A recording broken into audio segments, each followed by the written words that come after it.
Hey, welcome to Project Recovery, a podcast about addiction. More importantly, it's about recovery. And Dr. Matt, believe it or not, this is episode 316. I know, it's crazy, right? I mean, I remember when we thought maybe we'll just get 6 months out of this. Oh, yeah. I think our first plan was just a week. Yeah. Like a week of shows, like 7 shows. Let's see what happens with Casey's sobriety. Let's see how the audience reacts. And then here we are. Fortunately, you stayed sober. That's helped. No hiccups, no slips. Although that might make a fun episode, but don't. No. I have no plans on it. I see stuff on the internet all the time. And, it's like Robert Downey Jr. is like, I was thinking I'd like to have a drink, but then I realized I got plans for Christmas. And this is in August. You know what I mean? Yeah. Because that's the thing is you never know where it's going to go. Yeah, jumping off in the cliff. AA rooms, they'll tell you 1 is too many and 1,000's not enough. Right. And when you boil that down and you think about it, that's really how my brain worked when it came to addiction. Because I told people all the time, I just thought I was doing it better than everybody else. Well, in a way, you were. To a point. Yeah, if numbers are the way we count it. But drinkers don't count and counters don't drink. There you That's go. another one we used to say. You're full of a lot of sayings. But that's the way my brain works. Right. Is because I think that's how most addicts' brains work. Yeah, it's like pedal to the metal. So they say once you have that first, the choice is not yours. So I have a choice in my disease, and my choice every day is not to pick up. Yeah. If I decide or choose to pick up, then after that, I don't have a choice anymore because the addict brain, although it's been sleeping for the past 5 years, will pick right back up and be like, ooh. Yeah. And we've had folks on the show that have put together very long periods of sobriety and then had big relapses. Yeah, and it's so like 5 years doesn't make it so you couldn't have a relapse. Yeah, right? and take it for a test drive, if you will. And then realize, ooh. I think when you get to your point, a lot of it is that kind of thinking that causes the relapse. It's sort of like, I bet I could handle it now. Let me just take it for a test drive. And nope. You want to be honest? Yeah. So every once in a while, I'll find myself thinking that. Okay. You know what I mean? Just and not contemplating, but wondering.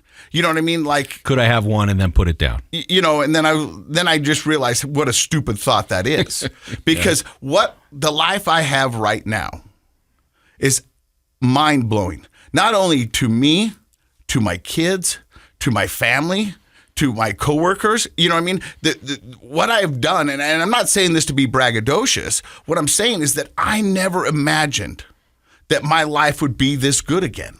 And I've said it before many times that I was just hoping to be okay. I just didn't want to be in pain. I wanted to make decent money, pay my bills, and do some of the things that I like. Just survival, really. Really. Yeah.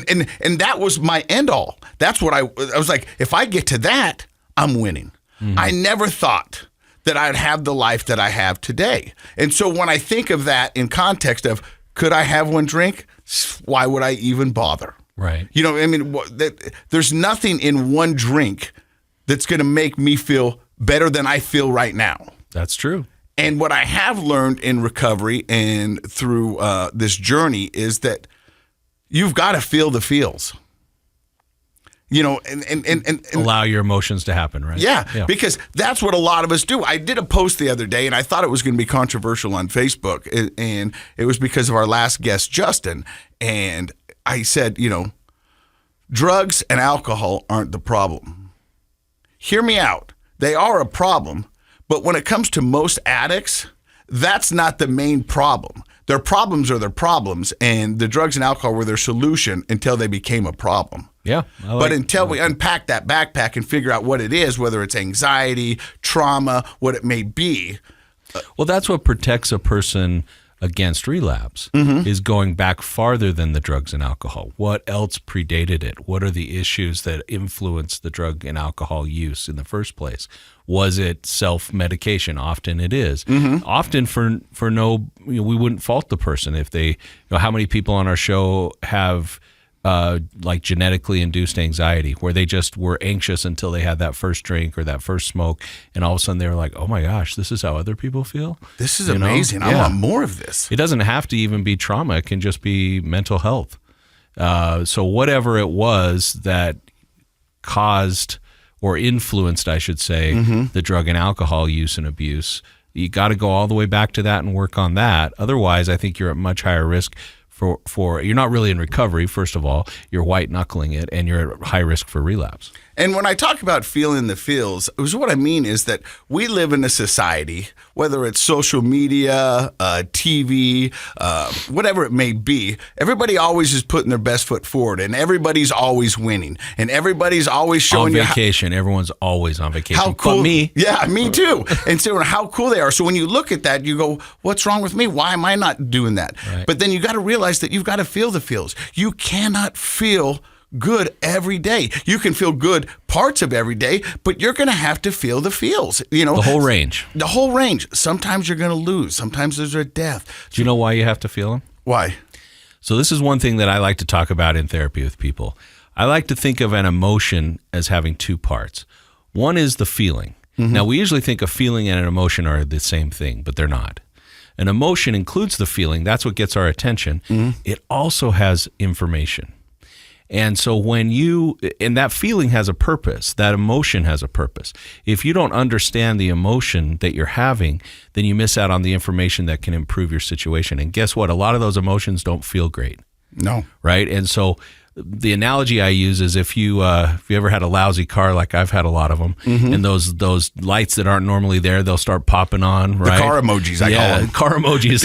That's a real sweet way to put it. That emoji is. Yeah. Looks like I got another flat tire. Looks like I got a flat tire. Looks like the battery light's on. Oil's good. My favorite check engine light. What does that mean? But when those come on, how do they make you feel? Bad. Yeah, they make you feel. Uh-oh. Yeah. Oh, you're this thinking is going to cost me money. Yeah. No, I don't have this. Am I going to get to where I'm going? Yeah. How much is it going to be? Oh, it's horrible. So one option would be to duct tape over that dashboard, cut out the speedometer, odometer, gas gauge, and then you'd be fine, right? Turn up the radio. Yeah. And so what would be the problem with doing that? Eventually, it's going to break. You're missing out on the information. The car's trying to tell you something, even though it makes you feel bad at the same time. So obviously, you wouldn't want to do that. But we do that personally all the time. We try not to feel bad feelings, but we don't realize we're missing out on information. So when you get used to accepting the fact that an emotion has a purpose, mm-hmm. and you can handle that feeling, especially if once you acknowledge the feeling, you try to investigate what's the information here. Is it about my relationship? Is it about my own behavior? Am I going to learn something? Yeah, and that's the only way we learn. So I agree with you. That's a long way for me to say I agree. I love it. Switching gears now. Okay. So I'm at the gym yesterday. Mm-hmm. As you are every day. It's a buy and try day. I mean, biceps and triceps. Buy and try. Okay. Yeah, sure. I knew that. And I'm looking in the mirror, and I'm working on the biceps. Yeah. Do you like looking in the mirror when you work out? I do. Yeah. I dance. Josh just said, "Oh yeah," from back across the studio. Oh yeah. If you went to my gym family and said, "Do you know Casey?" He goes, "Oh yeah, he's always in front of the mirror." There you go. Okay. So I'm there working out, got the earphones in, and the phone rings, and I look down, and it's my bank. Oh, what kind of feeling did you have? Like, what happened? And that's early in the morning. Yeah, it was like 8:30 in the morning. Ah. And so I go, well, I better get this. And so I swiped it. And they go, is this Mr. Scott? And I go, yeah. And then they do some, verification. Just to make sure it's me. And they go, hey, do you mind if we go over your past 5 transactions? And I said, sure. They go, this has never happened to me. Really? So they go, well, we've got 4 Mavericks in the past 3 days. I go, yep, that's me. And they go, did you happen to spend $49 on an escort service? And I went, nope, I didn't. And they go, that's what we thought. So we're going to put your card on hold. And you'll have to go in and change that account. And I go, okay, that sounds good. I go, can I ask you a question? And the guy's like, yeah. And I go, what do you think a $49 escort looks like? Great. Classic. And he goes, will that be all, sir? And I was like, yeah. He's telling that story at dinner, though. Yeah. And I was like, because I was just curious. You know what I mean? It's like, I hadn't thought about it, but I'm not sure you're getting much for $49. Since we're being honest, like, I've never done an escort, and so I wouldn't know what one cost. But I thought to myself, we're assuming it's more than $49. I would think so. I would hope so. Yeah. But I don't know. And so I was like, huh. And so I called my girlfriend and I said, hey, you're not going to believe this. Yeah. And she goes, you're right. I don't believe this. And she goes, but you do have the weirdest things going on with your your debit card and your credit card. And she goes, I throw mine out all willy-nilly. I mean, she shops online all the time, and she's never had a problem. Really? Oh, but this is like the third time, not with escorts, but the third time. Okay, good, because we'd have to have another conversation. That I've had these weird charges. And I was like, yeah, I don't know. Huh? It was crazy. Wild. I bet you that guy's telling that story at dinner every chance he gets. Yeah. If you know, let me know. Hey, we've got a great show for you today. We've got a Marine. Did I say that correct, Sean? Yes. Because we were trying to wonder if it was ex-Marine, former Marine. We weren't trying to wonder. We wondered. Yeah, we did wondered. That. We went all the way. And you told me, once a Marine, always a Marine. That's correct. It's a proud group. Yeah, we're small and proud. Definitely strange. Established how many years ago? 248, November 10th, 1775, at Tun Tavern in Philadelphia, Pennsylvania. It rolls off the tongue. I mean, you can't forget it. We're a cult. And you were telling me you've got another date, December 29th. December 29th, 2020 was the beginning of my sobriety.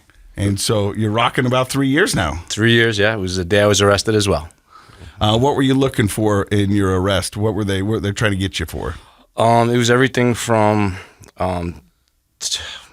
extortion, commercial fraud, aggravated assault, allegedly. 18, was it 18? 18 different charges, yes. Wow. So you're going to want to stick around because we're going to hear Sean Dalton's story coming up next on Project Recovery. Hey, welcome back to Project Recovery. I'm Casey Scott. That's Dr. Matt Woolley. He's a clinical psychologist, and our guest today is Marine Sean Dalton. How are you, sir? I'm great. How you doing, guys? Doing wonderful. So where does the story of Sean begin? Well, the story Sean starts back in New York. You know, I'm a New York kid. I'm the son of a fireman and a retail banker, you know, New York City fireman. It's a typical Irish Catholic story, you know. And so when you see the stories, the television shows about growing up in New York, how accurate are they? I mean, it's pretty. It gets there, you know, the accents. I mean, they overdo the accents just like with Boston people and stuff. But generally speaking, you know, it's strong dad households. Yeah. The characters are the same. You got the big mouth, you know, you got the quiet, tough guy and crazy guy. But just like anywhere else, you know, we played ball in the street, you know, who the good athletes were stuck out, you know, who the strongest fighters were. It was like anywhere else. Like when I look back on it, it was a city life in a way, but everywhere I've lived, it's just the same. You know, people are the same no matter where you are. So, but yeah, it covers it pretty good. Do you feel like you had a good childhood, a good upbringing? I had a good time, and I had a standard one, you know, with my parents. It was, you know, yeah. I got to stop you because you say it was a good time, which kind of avoided the question. Yeah. And you said a standard, and I don't know if there's a standard, and that's what we're finding out. It was standard to you because that's all you knew. So yeah, I was the oldest of three boys, and you know, my dad became a New York City fireman, and aggressive guy, big drinker, big personality, loved by his other firemen and all. Financially speaking, in New York, my mom, when I was about 6 or 7. You go back to work, worked in a bank, and I guess one part of my childhood was a lot of taking care of my two younger brothers. One that was, you know, 5 years younger than me, and the other one ended up being 9 years younger than me. So as they came along, I had a lot of responsibility working with them. You know, it wasn't always that easy. You know, Dr. Matt would call that parentified. Yeah, parentified. You kind of become the parent before you're ready to be an adult because parents, you know, like your household, a lot of households, you have mom and dad both working or there's only a single parent, and older kids kind of get given responsibility a little bit before they're ready for it. But we do what we do as family because that's what we've got to work with. Yeah, and so, sure. I mean, you probably took the job and ran with it. Probably wasn't always happy, but you did it. As I said, I guess I say standard when I think about my buddies, or it was normal for me to make sure they got to school, you know, and the youngest one would be a real pain. And like, I didn't understand what he was struggling with. I was like, we got to get going. Right. And, you know, for years, that's what I just did. Right. And, you know, it would be hard at times. And, you know, my dad was kind of a strict and, you know, aggressive guy, you know, and so, yeah, I was happy, played a lot of sports and did things, but I would say, you know, you jumped into something going, it was a good time. And I guess when I go back to like the things that bothered me, I've spent now, as we said, sober 3 years, and I'm 54 years old. Now, is this the longest time you've ever been sober? Was there in your career, was there ever a time that you went longer than a month? I never tried to be sober. So yeah, you know, no, I don't think, no, I've never been sober this long. And again, I never tried. But when I go back to that young age, and you really hit on that, what's happy. I love my mom and dad and my brothers, but I would say right when I was about 11, I can almost pinpoint the date, and I didn't think about this until I went on my recovery journey. I was 11 years old, 11 or 12. My youngest brother was 3. My other brother was 7. We were going to a Six Flags, a great adventure, so kind of like a lagoon, like a chain type of lagoon in Jersey, and my dad is very athletic, my mom's lean, my 2 younger brothers, and I guess we were all dressed in sports type gear to go for the day, and my mom had said, "Oh, we look like quite the athletic family." And I kind of was like, "Oh," and my dad looked at me and goes, "What the F are you doing here? You're ruining it." And I got to tell you, like I've been embarrassed about that for 43 years, and I didn't talk about it. But man, like I'm a 54-year-old man now, and it bothers me inside. My dad didn't really do anything wrong. I don't blame him for that. Like he said it. And to this day, I don't think he realizes, like, really, the less than just started there. Like, I didn't like that. It hurt. I was just about to hit puberty. I was a little pudgy, at the time, I guess, and, Which, by the way, is normal, right? Like, before kids hit puberty and have growth spurts, they tend to go a little wide and then they go tall. But you're absolutely right. At that age, that's when being sort of self-aware and self-conscious starts. At, they call that those preteen years, 10, 11, 12. And it's parents, I doubt, ever mean to plant those thoughts in our minds when they rib us or tease us a little bit. But yeah, those sorts of statements stick with people. Here you are carrying it 40 years later. Well, and the thing is, being a New York fireman's kid, like I idolized my dad. I loved going to pick up his check at his firehouse in Bed-Stuy, Brooklyn. His firehouse, Engine 233, he was of the generation where 90% of his career ended up being in that engine, right? And then my parents lived on Staten Island, and when he finished his last few years there, but he got to stay in that engine. It's an old-style house, and it's the neighborhood of Mike Tyson, Biggie Smalls, like this area. And in the crack epidemic of the 80s, Brooklyn was burning down. He worked in a workers' firehouse, and I'd go, and it was like a clubhouse. And these guys even had a secret bar that those things don't exist now in firehouses, but up in their steam room. And I got to be around these guys, and I still remember some of the guys that I idolized. Like as a young guy, young kid, I loved being around him. I can still name him, like Stevie Lane. He had the love and hate tattoo on his hands, and I remember him being kind of wild, right? This guy Richie Jakes, who was a handy guy that would help everyone build their houses. I mean, again, this is years ago, and I remember these guys. I wanted to be like these guys, and I think you're writing a movie script right now. Just that description, I'm like, I can see it. I can see watch it. Yeah. I'll show you guys a picture of my dad from the 80s from his firehouse. I would love to see it. It sounds like that, what those of us who didn't grow up around that would picture like that is the standard, 80s tough guy, fireman, New York. And I think the other thing you're saying is the idolizing him. And so when we idolize someone, and hopefully we can idolize family members like fathers or older brothers, so when their feedback counts, it's really heavy, good or bad. And when he says a comment off the collar, probably not knowing what he meant, I mean, it did some damage. I to this day, if I have a bad lift in the gym, it comes to mind. Like I can't say it enough. And again, I don't even say this to be my dad did this to me. He did it. But that's where I remember feeling less than. So do you remember as a child growing up in that kind of atmosphere, the first time you ever tried drugs or alcohol?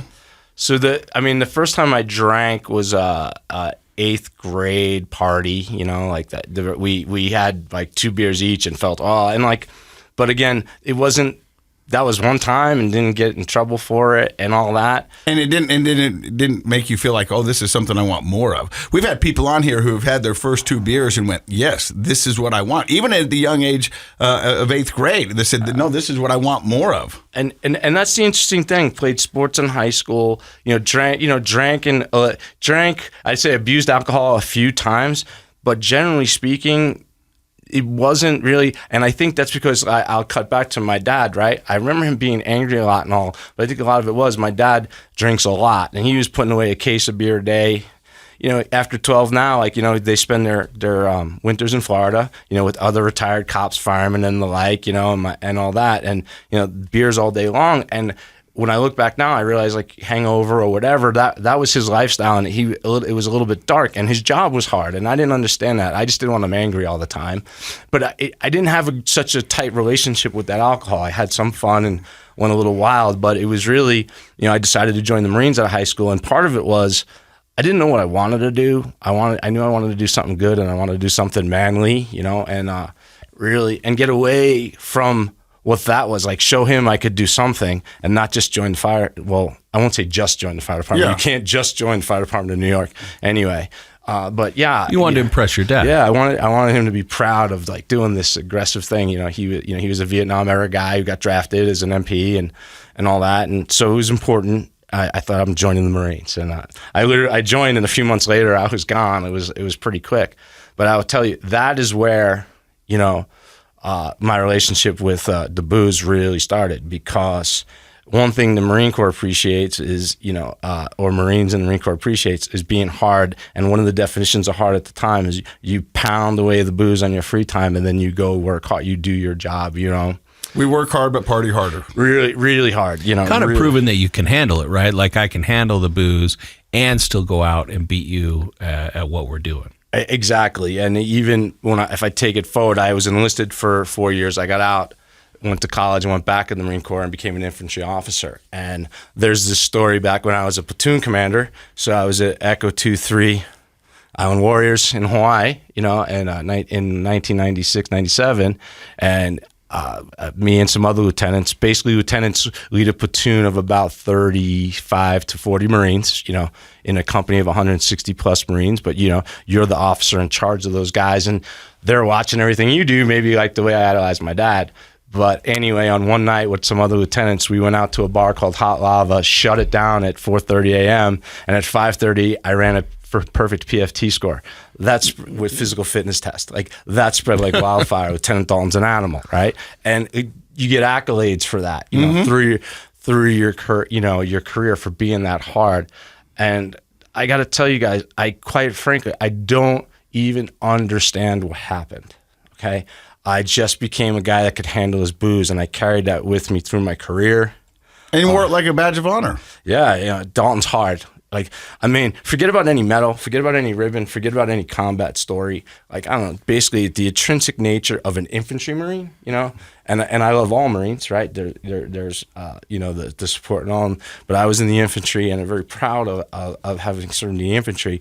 But there's nothing better than your peers and the standards amongst your group calling you hard, right? You want to be hard, like something in those terms. And being hard is, you can party, you put your emotions way down, and you're hard. And I gotta say, it's interesting for me because in a lot of ways I'm realizing I lived an isolated life. I became this Marine. I became this hard drinker.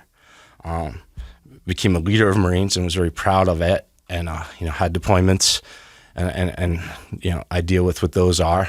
But at the same time, married my wife. Who I've been married for 23 years as of October. And in an interesting thing with my career, my wife's career was very established and much more glamorous and a higher earning than mine. Like maybe in some ways added to the less than-ness, right? I don't know how to explain Little it. insecurity. But yeah, I was living two lives in a way. I was living this happy facade life with my wife and daughter that are doing very well. And at the same time, I was drinking so much that nobody really knew or no one cared to know. And again, I didn't feel like I could tell anyone. Do you realize that you were living what you described as your dad's life? In so many ways, and I think about that all the time. In so many ways. And because I was hardcore Dalton and that to my peers, in my career. And and in some way, and I would sit alone sometimes and think, I'm a dancing friggin' monkey, man. Like, oh, what's Dalton going to do next? Like, it started to, but again, I was good at what I did. Nobody cared. Sounds like you've been kind of running from that feeling of less than and chasing the antidote to it in lots of different ways in your life from the beginning, like joining the Marines in the first place and then becoming the leader of the infantry and becoming so hard and, going to college. You did a lot of things, but kind Things of you running. should be proud of. Well, yeah, for sure. A lot of things that other people can't do and don't do. But isn't it interesting that, a lot of our motivations can be an attempt to find an antidote for a bad feeling that we've got tucked down inside? Doc, you're 100% right, because not only did I go to college, I went to college in another country, in another language, in Japan. I had to show them that I could do this, right, to go to school in Tokyo. And, Wow. And then I came back and finished grad school at NYU and went back into the Marine Corps. Like, I just had to show that I could do this, right? And That's a lot of impressive stuff that and I mean it, not to flatter you here on the show, but like, isn't it interesting that like we're talking about foreign university. We're also talking about NYU, one of the hardest schools to get into in the country. We're talking about becoming a leader in everything you did. A Marine, and then still feeling less than. And that's the interesting thing when I say those things, and when I was going through the experience. Imagine a guy in his young 20s in Tokyo, right, on scholarship. I'm there, and I mean, part of my liver is in an area called Roppongi. I could probably point to the corner and you'd see a little dark spot, like from the, and I remember like all that stuff was nice. Yeah, I'm doing that. But inside, I was just still really aggressively trying to kill something. And I've been working on that answer, and if you guys can see, I'm definitely a little nervous about this. No, I get it. At any point, doing all these amazing things, did alcohol ever get in your way? Did anyone ever say, hey, man, maybe you're doing this too hard? And that's just it. No. I mean, not at that point. Now, what I did notice is my wife, I definitely became more isolated from my wife. I was my daughter's hero, right? Daddy and her uncles, Mm-hmm. But I noticed my wife just let me do what I was doing, which is he's just going to get asked out on his own there. I'm going to let him do it. And we were together, but and she did love me and I loved her, but I could tell she just ignored it and focused on her career, and she needed to take care of her family. Right? Mm-hmm. And I guess in some ways I was another child in a way when I look at it now. And she always protected it. And it's really wild. My wife's about 5'1", 100 pounds. I'm terrified of her. Man, she's a force, thank God. And we can talk. But yeah, no one got in my way with the alcohol, no one. And it doesn't sound like you got in trouble. You didn't get a DUI. No DUIs. You didn't get kicked out of the service for fighting or anything like that. No, nothing like that. And but, But here's the thing about alcohol and drugs. They work until they don't. Eventually, it doesn't make the muster anymore. No, and the thing is, really, it was a life of high performance on the outside, breaking on the inside, and like working. And to me, I'm like, well, I'm still hitting the gym every day. I'm still hitting my PFT scores. I'm still showing up in the ring, like, looking, getting accolades. Those things mattered. And while those tasks, and as you pointed out, doing these things that seem extreme and good, and doing crazy things to feel. I went and ran with the Bulls in Pamplona. The story gets better and better. And with some of my best friends from the Corps, I got run over by the Bulls. Man. Yeah, and then me and another one of my closest friends from the Marine Corps, we did this thing called the Gumball 3000. It's a car rally in 2007. Oh yeah, cross country. Yeah, we did. It was London to Istanbul and back in 5 days. So basically, it's the Cannonball Run. Yeah. It's this guy, and we crashed at the Greek-Macedonian border, and again, savagely partying, right? And again, drinking, and all. And these things, they're great stories, and I have the pictures, and I can show people, right? And it was almost like the humble brags, By the way, Josh worked out this morning, in case anyone doesn't know. Yeah. We've heard about it. And I felt good, but I never. I don't know. It was they didn't feel good inside. There was something not right. Let me ask you this, because go ahead. I just want to know, did you notice that at the time? No, I was just running. Yeah. No, I didn't. But I was empty. but I wasn't stopping in time to find out why. You've got photos, and I want to see them, but Facebook does this thing where it pops back memories. Yeah. And I get them all the time, and I can see me doing wonderful things. I can see pictures with me and fans of 10 years ago, and now I look at them, and I look at my eyes, and it's just sad. It's sad. It's an emptiness. And I go, did nobody else see this? Because I'm here taking these pictures with, all these people doing these amazing things. And if you look at my eyes in a lot of those pictures, it's just empty. You're not really there. And it's sad. And so I wonder if you're looking back, do you have a gleam in your eye, or do you have that emptiness and sad? There's a twinkle now, and at times there might have been, like in brief moments, but 90% of the time, it's like a great white shark is dead. And I will show you guys a July 2020 to April 2021 till just last year. My wife put together 3 pictures of me. So the depth of real addiction to treatment to where I am now, like that, it describes exactly what you're saying, Casey. It's actually, we use it at steps, like going, look, this is what's gone on. And yeah, the eyes, man, I guess the cliche is the window of the soul. Like you look at all my pictures in some great times, and I'm not even there. I'm not even there. I remember being in rehab, and I'd been there for 2 weeks, and I walked down into the living room, and the director of the house goes, "There you are." And I go, "Yeah, I've been here for 2 weeks." And she goes, "No, there you are," because the life was coming back into my eyes, and there was color coming into my skin, and there was genuine moments of happiness, not a forced happiness or giving people what I think they want.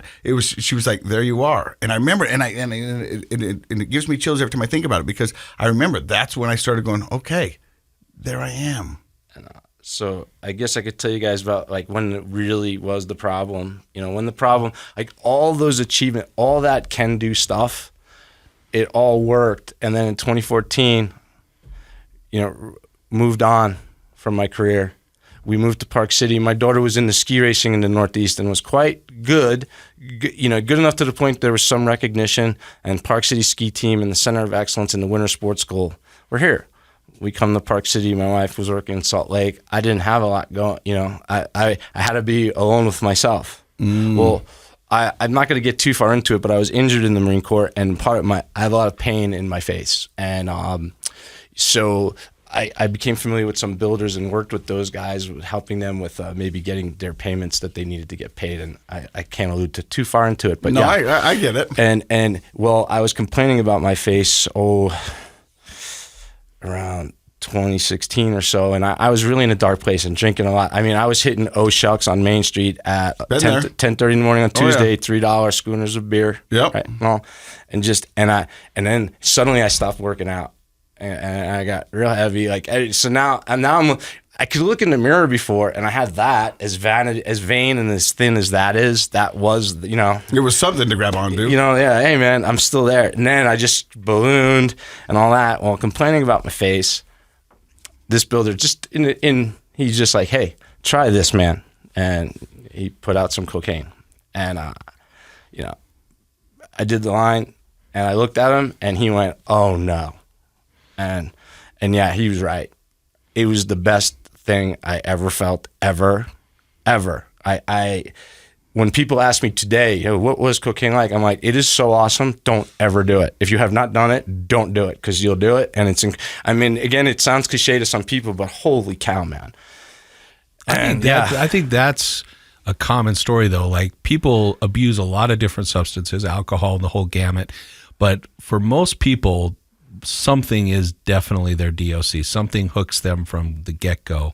And that's probably why his comment was, "Oh no," is because he saw that you were hooked. And he was not wrong. He was not wrong. And so here we are. We're living this nice life in Park City, right? And it's good. Well, I suddenly had something to do again that brought back the feeling, but it really wasn't something, right? It progressed within several months to about an ounce a week. Ooh. And for anyone that knows, that's a decent amount. I mean, that very night that I did that with him, within 6 hours, I was at 8 ball done, and he was really, like, his oh no went to, "Oh my God, like, what have I created here?" And for anyone thinks I'm talking about this like it's a brag, no, I'm very embarrassed. I'm humbled. I'm embarrassed. This is hard. This is hard for me to even bring up. I don't like it. I don't like. But I appreciate your honesty about it, because that's a fine line. Like, you don't want to brag about it and make it sound glamorous. At the same time, if we don't talk about the reality of it, then when someone else has that experience, they're unprepared. But how many people have we had this on this podcast who said drinking and drugs are bad, which we all can agree that drinking and drugs are bad. Yeah. But there is a euphoric, there is a funness to that happens. And There's a reason they're popular. So when kids try them and they go, what are they talking about? Right. This is amazing. What I else was lied to. I was lied to. Right. You know, and so when somebody goes, hey, look, I think it's much better to hear the whole story, which we're going to keep hearing the whole story, because you can go from letting somebody know that was so amazing, but here's why it became so unamazing. Like it starts off great and it hooks you, and then you're hooked. But nobody ever tells you that, you know, like, what if they would have said to you, hey, look, I've got this line of cocaine and you can do this, but no, in 2 years, your life is going to be nothing. Would you still have done it, you think? You know, it was at the time, and it was situational. I had, you know, we were lit up, we were drinking, you know, and the truth, and here's the thing, here's the important part. My face was hurting. It was hurt in the Marine Corps. I'm not going to ask my friends for help. I'm not going to complain to them. I'm not going to tell my wife. I'm not going to go to the VA and say I need help. Especially I was an officer. Like, I'm not going to be weak. I'm not going to be less than this. I guess this is. I'm Dalton. I'm hard. Yeah, this is the point I want to get across. I felt so alone. But here's the thing: if I would have told my wife, if I would have said something to her, if I would have told her how my father made me feel, and it was no fault of his, if I would have told her why I don't tell her things, because when the time came, man, she did lots of heavy lifting. And, you know, but I didn't tell anyone, but I found this thing now I don't have to tell anyone. I did that cocaine, and it was incredible. You said so within a week you're doing an ounce a week. Within a few weeks, yeah, an ounce a week. So now that I had to get it from him, right, and then, you know, moved on from that and set up my system to get what I needed. And and here's the thing, it did feel so good. One of the things it made time go so fast, and I didn't care. I didn't care that I was separating from my wife and daughter. I would sleep in car in parking lot of Walmart that I didn't have to, but it was better to just do the coke there, not even get a hotel. I don't want people to see me, so I'll be in the dark corner, the Walmart with the car doing tons of cocaine, and time would just pass and I wouldn't feel a thing. See, that's what's crazy about drugs, making you think that sitting in a dark spot in a Walmart is a good idea. Perfectly normal, right? And it just it's insane. Not. Yeah, and I just, when I look at it now, but yeah, and it just, and then it got bad, and then I couldn't use my family's money. I had to come up with other ways to do it, and you know, I mean, it's in the news or whatever, but yeah, I created some schemes that were able to collect money and rent cars that weren't mine for cash, and big, you know, and it funded this life that was completely separate from my family.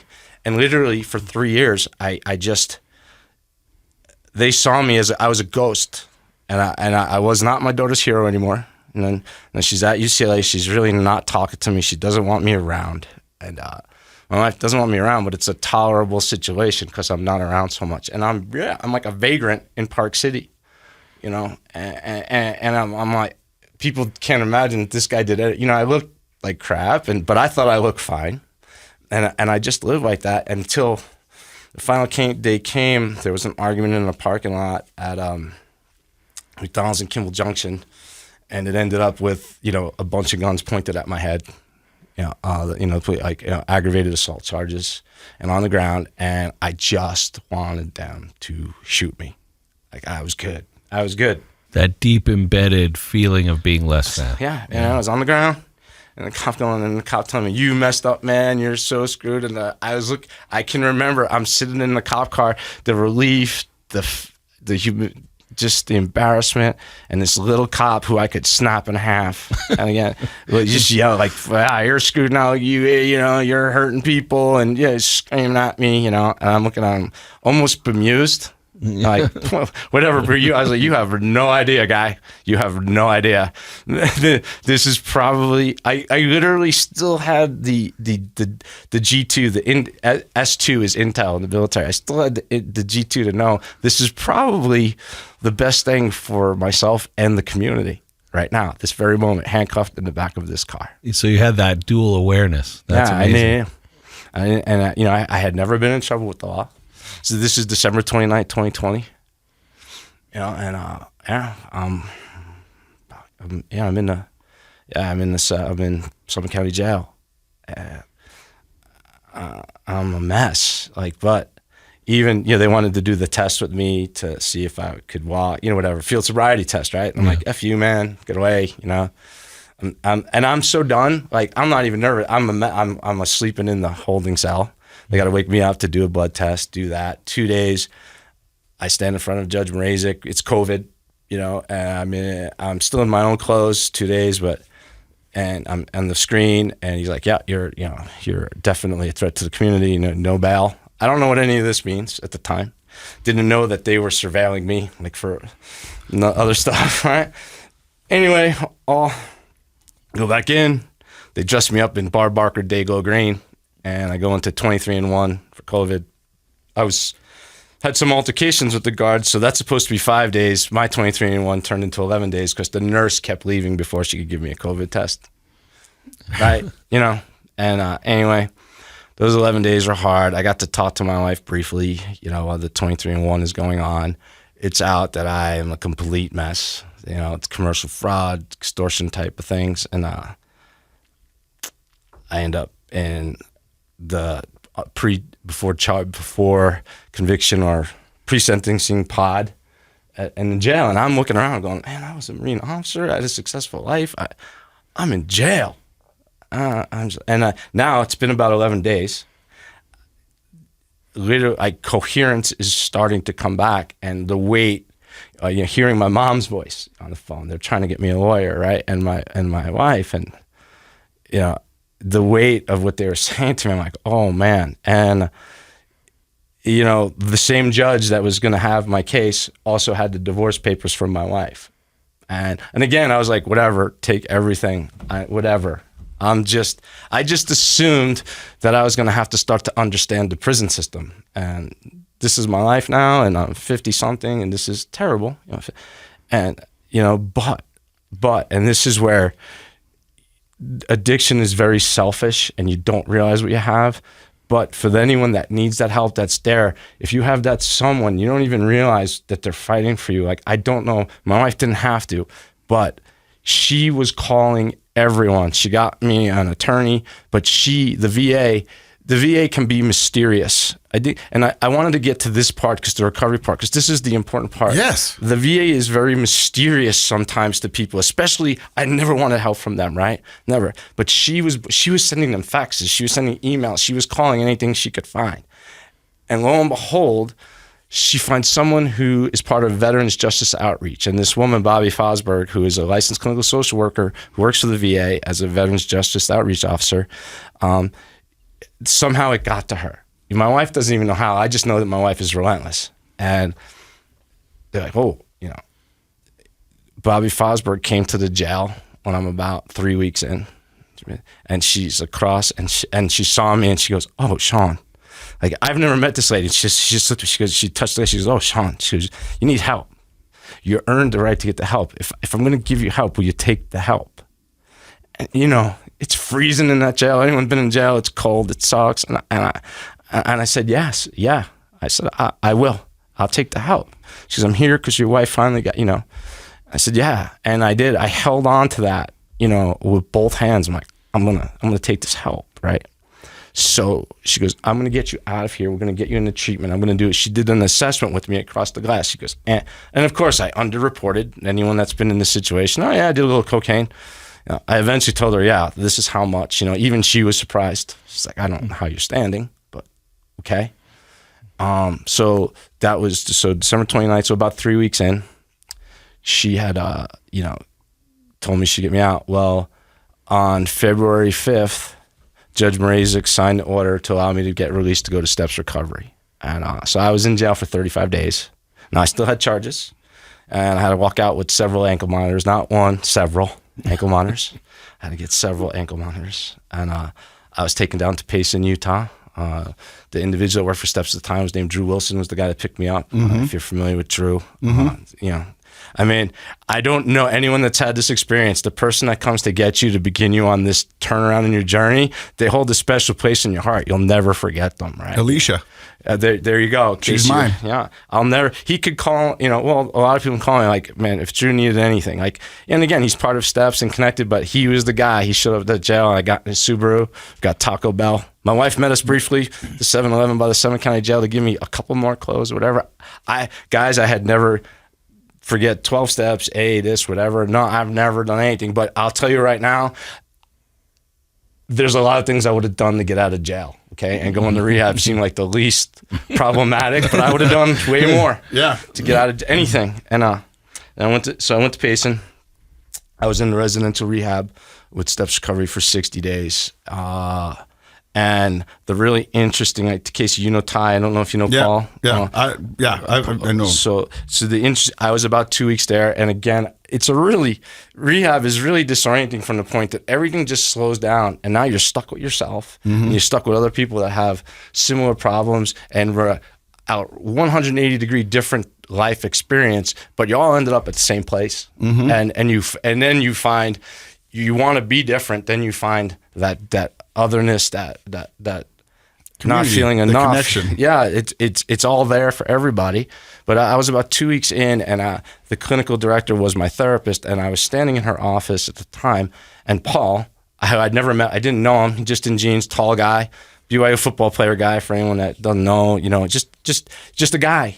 And I assumed he was someone that worked there, and he goes, Hey, Sean, how's it going for you? Like, what, are you getting what you need? How's it going? Like, what's good about here? And again, it wasn't like the owner asked me, it's just the dude. I go, oh, for me, I don't know. There's space here where I have to deal with myself. Like, and for the first time, I'm trying to address those things. And I really appreciate this. And yeah, if the added benefit of not being in jail is great, and so yeah, superficially speaking, I was happy to be out of jail, but then it started to take hold, and the weight of what I had done to my family, isolating them, putting them through financial stress, hiding so much, of what I was feeling. I think my wife was really insulted that's the thing, like, I hurt her by not sharing my weaknesses or my feelings with her, and I'm still devastated by that. Like, my wife never gave me a reason to doubt she wouldn't be there for me, no matter what, and that's probably the hardest. Yeah. I mean, she just, yeah. And so, but I had to come to terms with that. And like, to live in that honesty and feel the way even I feel right this moment. Yeah, it was probably, that's the good stuff, You're feeling the feels. Yeah. And, God, she's so amazing. And so is my daughter. And in any case, I'm in there, but again, look, it's not utopia. I still have charges to deal with. And now I have an attorney, and it's coming together, like injuries and my experiences. And I'm becoming a person, not an ogre. Even in the court, they're going to press. And I'd hurt someone, and, Veterans Court came up as an idea, but no one was letting me leave Summit County. I got these ankle monitors on. I'm in the residential. Now it's coming time to finish my residential treatment. Summit County won't let me back in the county because I'm too dangerous. Steps goes, we're going to keep you on our day treatment programs and stuff, and you're going to live in our sober living in Murray, in Utah. So the residential really, again, people that need the help or whatever, this is not a quick fix. Like 30, 45, 60 days. You got to do the work. Yeah, you got to do the work, and it's just a start. Like, it's just really, you got to be honest. What I realized for me was I couldn't be arrogant. I had to stop looking outward. I had to be 100% honest with myself that I was the only reason I was there. I made decisions that put me in a position that I no longer could make all the decisions for myself. I have these legal things. I got problems here, and I have to accept that maybe these people have some answers, and I'm going to listen to everything everybody has to say. And they did so much for me there, even though, trust me, I was not. Ty will, if you ask Ty, he will tell you I was Ty not. Hansen, friend of the show, good dude. Yep. He will tell you I was not exactly the most jovial client. You probably have some crosswords, but yeah, I went through that, and I went into the day treatment, and God, talk about feeling less than. Now I can't drive. I got to take the bus,